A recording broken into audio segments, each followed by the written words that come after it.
মায়েশা প্রশ্ন করেছিলেন, নবী গো, তারা যদি উলঙ্গ অবস্থায় ওঠে গো নবী, একজন কি আরেকজনের দিকে তাকাবে না গো নবী? আমার রাসূল বলেছে, বন্ধু এত ভয়ঙ্কর হবে রে, এত ভয়ঙ্কর হবে সেই দিনটা, কেউ কারো দিকে তাকাইবার কোনো সুযোগ থাকবে না।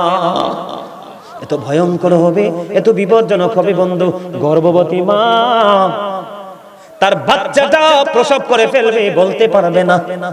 সময়ের আগে গর্ভপাত করে ফেলবে, বলতে পারবে না। সেদিন আকাশটা ভেঙে যাবে, তারকাগুলো ভেঙে ঝরে ঝরে ঝরে ঝরে পড়বে, সমুদ্র সেদিন উদ্বেলিত হয়ে যাবে। এত ভয়ঙ্কর হবে, আল্লাহ রাব্বুল আলামিন সব কিছু গুটিয়ে নেবে, যেমনি ভাবে আমরা লিখিত দপ্তরটাকে গুটিয়ে নেই। কথা কি বুঝতে পেরেছেন কিনা?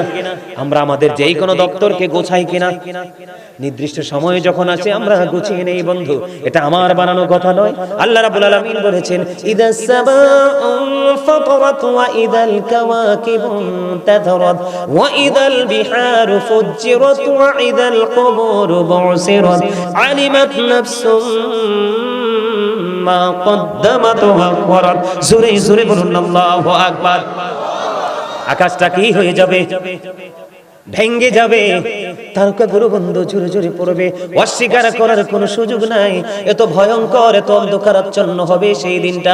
আপনি যদি সত্যিকার অর্থে যদি আল্লাহর পাগল হতে পারেন, মদিনাওয়ালার পাগল যদি হতে পারেন, আমার আল্লাহ কথা দিয়েছে ওই বিপজ্জনক সময় আল্লাহ আপনাকে সেভ করে রাখবে।